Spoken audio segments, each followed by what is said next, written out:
Yo, today's video is about how to tell when you're the problem, or it will help you be able to assess and just contribute to your overall self awareness abilities to be able to see who's truly giving the most contributing factors of toxicness in a situation that you may find yourself in. And a question you can ask yourself is if you've ever truly had a moment of self introspection where you would seriously consider yourself somebody who could quite potentially be responsible for a big altercation argument that you may find yourself in that ended up taking the toxic route, even if you aren't in the wrong, and still trying to understand because you were involved in that situation. Could you have possibly done something to provoke the person? Did you possibly take the wrong approach, or did you respond incorrectly? Maybe you weren't listening, you know? And being able to do this will truly make you be able to make the right decisions and knowing when to walk away from a situation, who you can have sort of forgivable conversations with that might get escalated or toxic when both know who is responsible for taking accountability, whether it's from both parties. And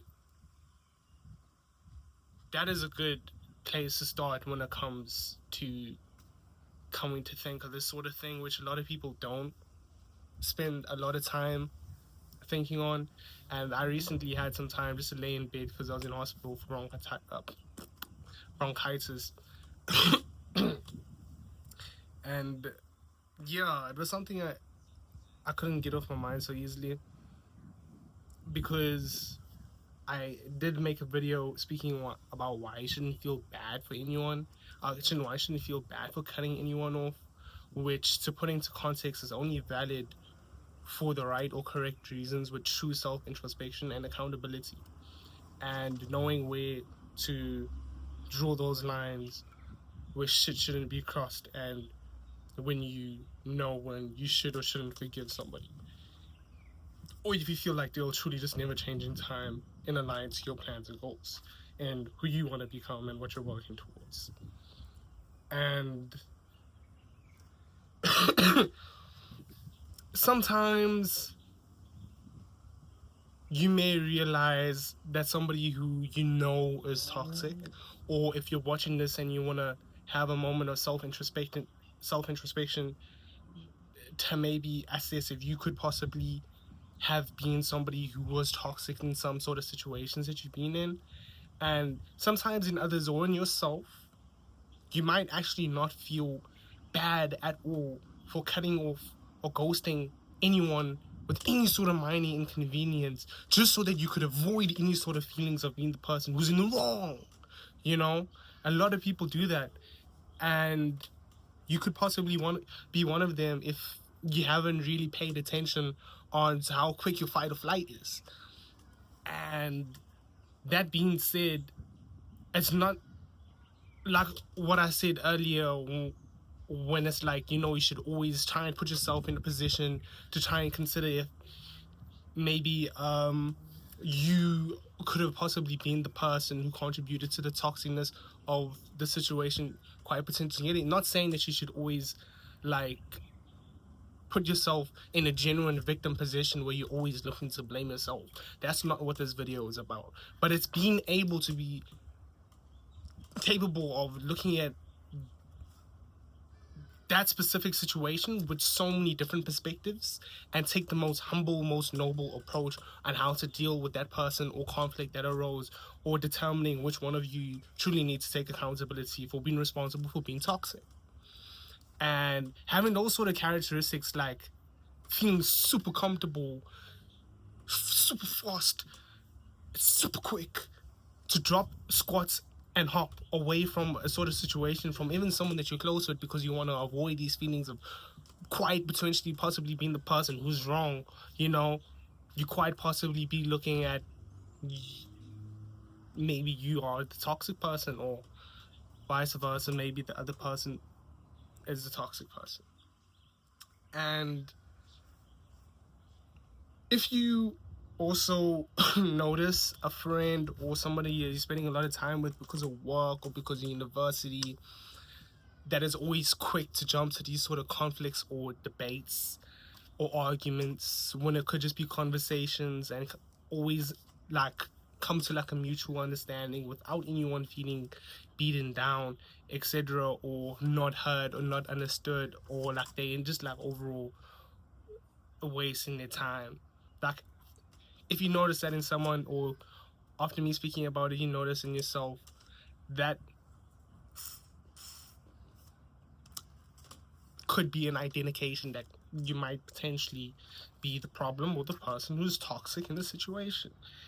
And I notice a lot of people get a sense of pride when it comes to them quickly being able to jump to a disagreement to prove their sort of ideologies, beliefs, or opinions correct on top of someone else.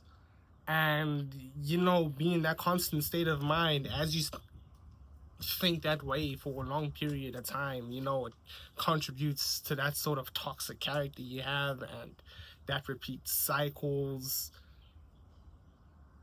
unbreakable patterns, and just overall negative qualities in a human being that's going to impact your connections, your communication, and your relationships as a whole, your friendships and your family and your future kids. Like, people don't really think about it that deeply because they just want to avoid that feeling of being the person who's wrong. And some people get married and have kids, and those sort of characteristics and shit never like fucking go away because they could never face the music and have a true moment of self introspection.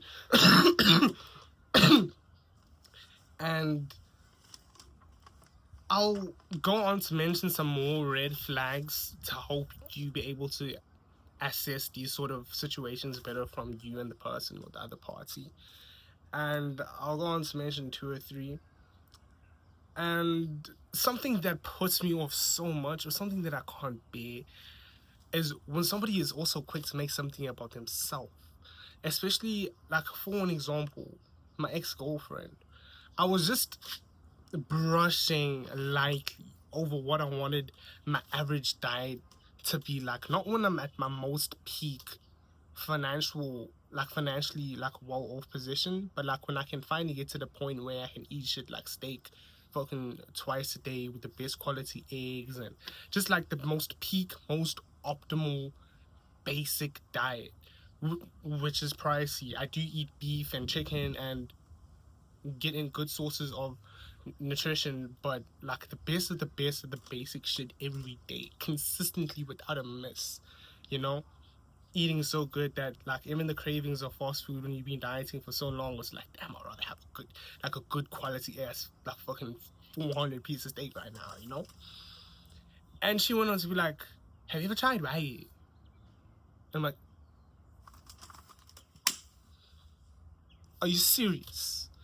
But you can put that into context when it comes to somebody speaking about their personal issues, something that they want to do with themselves, them speaking about progress they've been making a certain way, or how they're gonna put the energy and efforts into like a certain situation where they want to progress somewhere, you know. And the first thing you think about is your own experiences, which may or may not be more intense or in depth to what the person's speaking about.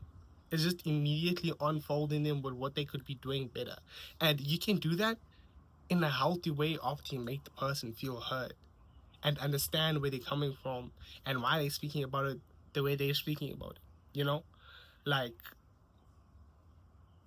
don't drop the standard of the bar so low immediately of what the person is speaking about with what they want or like what they're experiencing because of what you experienced, because you don't know how much depth or context that person is giving you, you know. And the conversation can naturally progress to how you can maybe give some input onto something better, and how they also have got intentions on to making their sort of plan or ideas better in the future. Because it's not like a human being can cover everything in like 5 minutes of conversing of like what's on their mind, irrespective of what the conversation is about.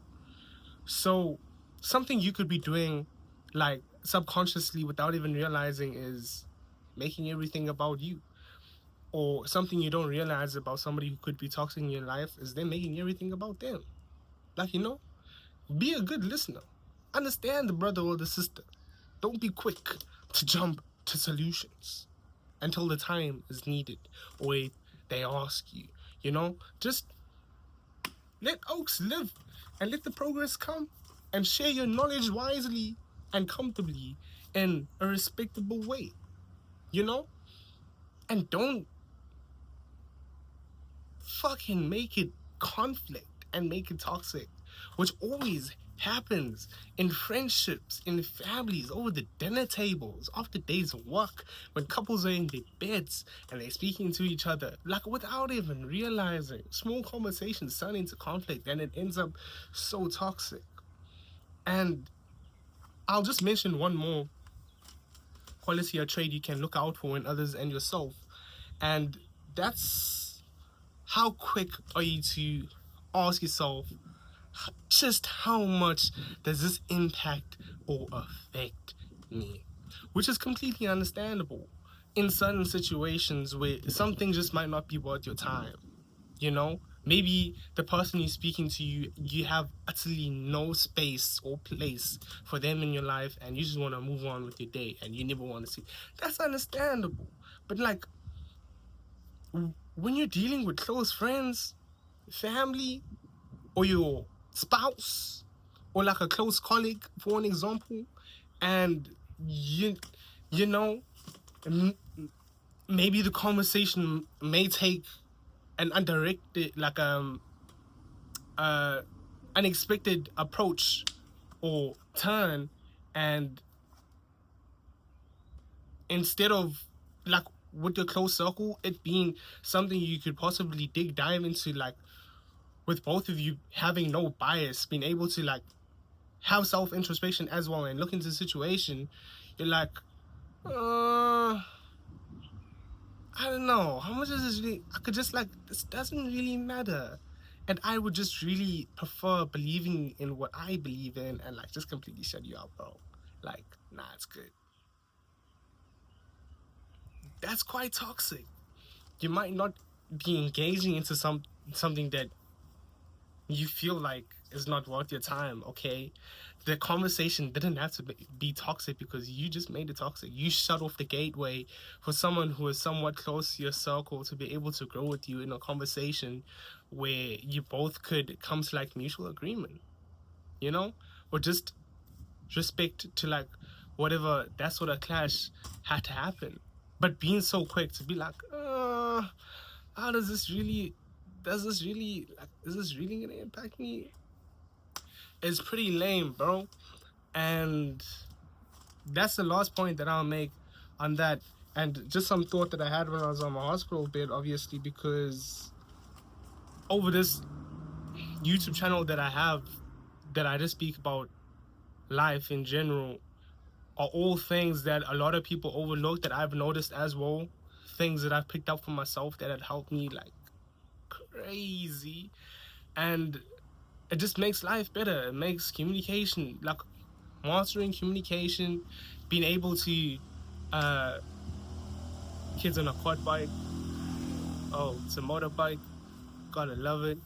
And being able to understand, being able to listen, being able to progress a conversation that might be taking a toxic approach and turning into something that both of you can learn from, are peak living qualities to have, and it will make life so much better for you and the people around yourself, instead of being so self-centered and quick to like,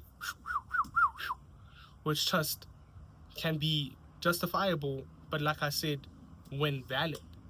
And sometimes it's nice to have a group of people that you can walk things through with, instead of just being like, especially like after you cut all your closest people off. It's not the same having like that sort of tolerance for these sort of conversations for new people in your life. I'm not gonna lie, I'm gonna keep it a buck because they're new people. Yes, it's good to make new bonds, but like, don't fuck up your life from the beginning of just being so quick to walk away from things, cutting people off, and being afraid to feel wrong. But deuces, that's the video for today.